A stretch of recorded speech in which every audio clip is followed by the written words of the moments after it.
Okay, I've got, I think, 4 15-minute things that YouTube will let me do now. So these are jokes. I think January 26th, I think.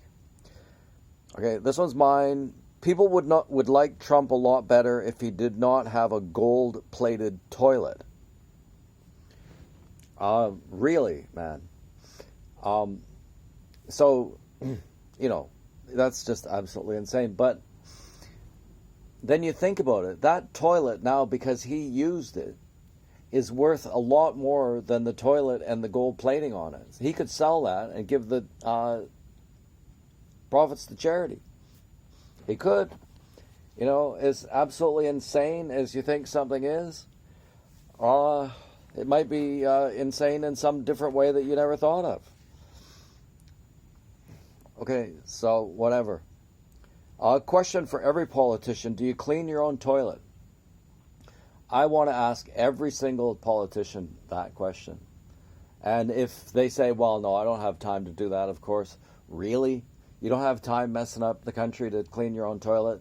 I think it was Gandhi who said every politician should clean other people's toilets. It's a qualification. If you don't clean other people's toilets, you can't run as a politician. So these aren't just jokes. Definition of woke from Julie Birchill: a large number of silly people led by a small number of sinister people. That's very generous. That's a very good quote too. It's probably about half-assed right. Julie Birchill. Of course you want to be alone when you die. It's not an orgasm. That's mine. I couldn't dance with your mother when I saw you standing there with your perky breasts. That's John Lennon. I couldn't dance with your mother when I saw you standing there with your perky breasts. John Lennon. Don't talk to people who don't listen. All I want for Christmas is fewer church burnings. Ladies first. Remember that one? Do you love white people? That's Jesse Lee Peterson asked that question. Do you love white people?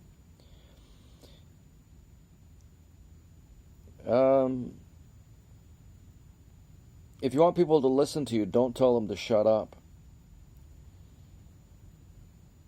Everybody's experience with narcissism is unique, but I think mine is uniquer. Of course, that's exactly what any narcissist would say. Yes, but in my case, it's probably true.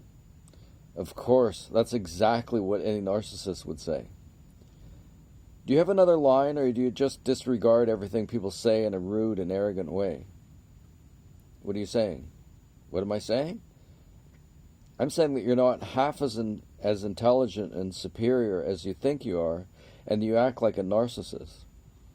Well, that's not very nice. Yeah, neither are you, dude.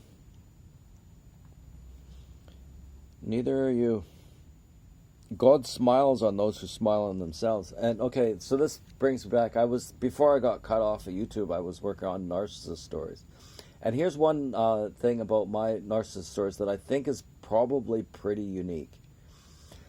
And that is that I have a wicked tendency to attack a narcissist in the most vicious way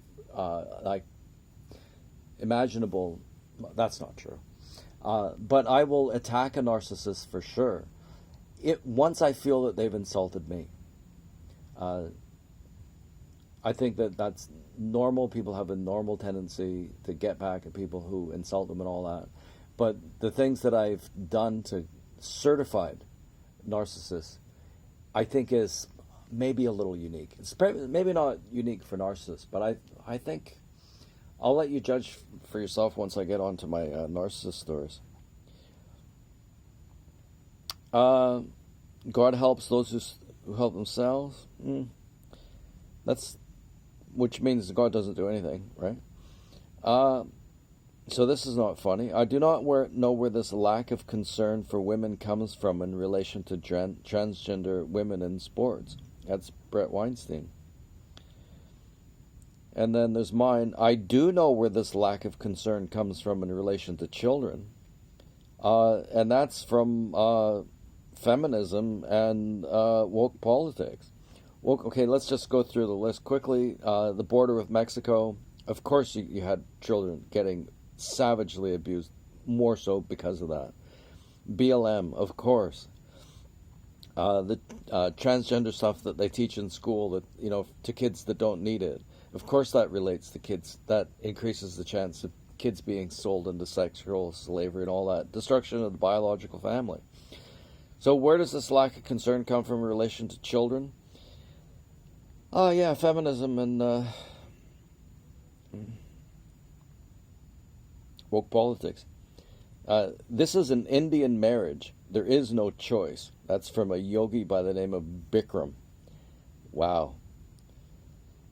Okay, Bikram, the yogi Bikram. Why do you call yourself the right? Why do you call yourselves the right? You mean these days? Yeah, these days.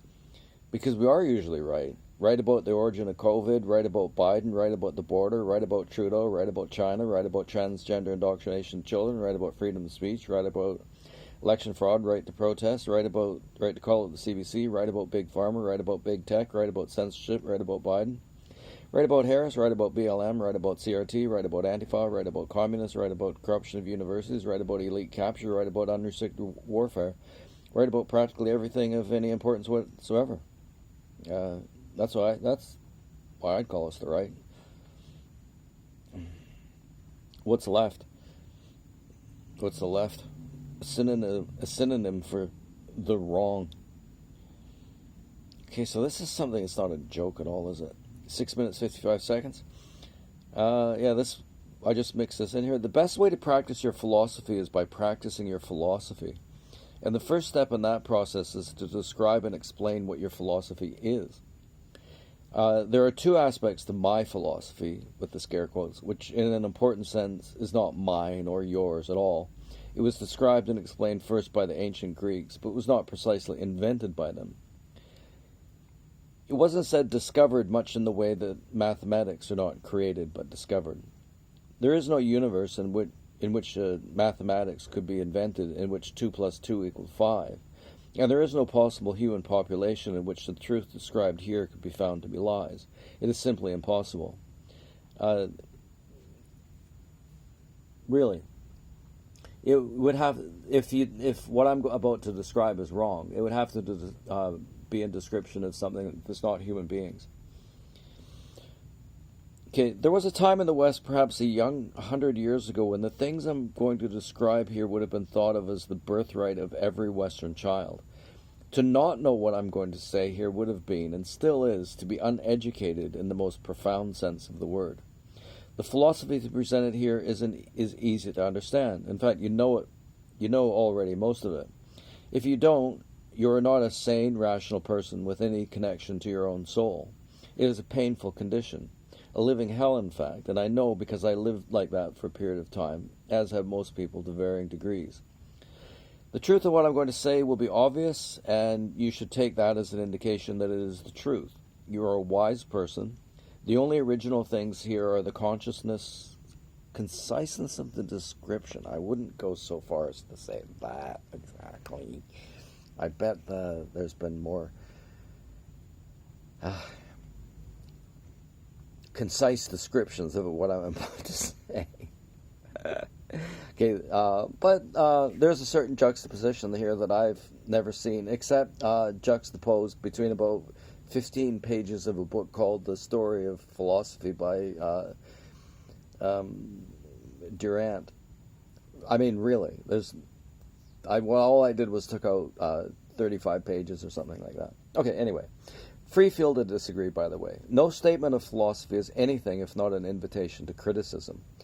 Along with a commitment to love, never fully realized, an invitation to criticism is what Western civilization, aside from its art forms, essentially is, or is supposed to be.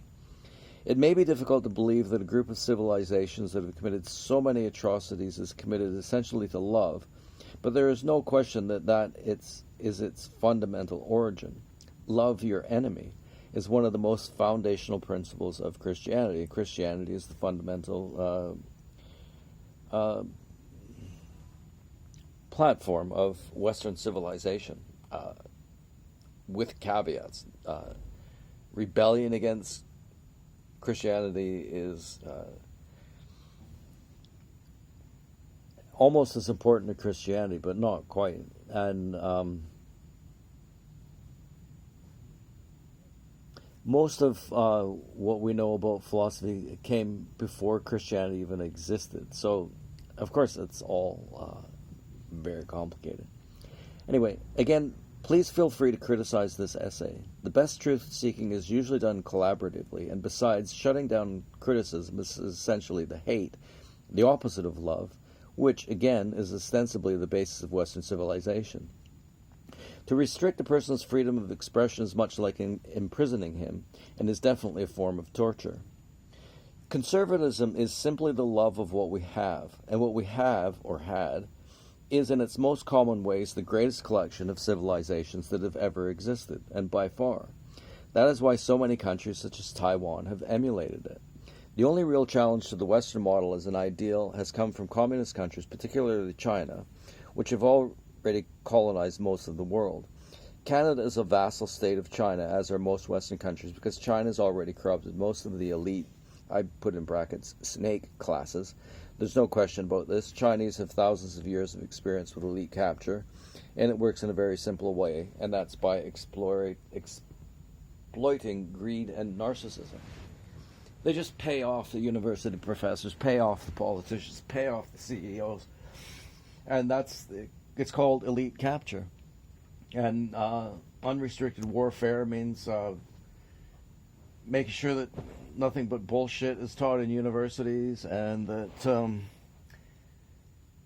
there's drugs available everywhere, and pornography's all over. That's unrestricted warfare. Anything you can do to destroy an enemy before there's a fight, that's what they'll do. That's what they've always done, and that's probably what all empires have done to a certain extent, but they're masters at it.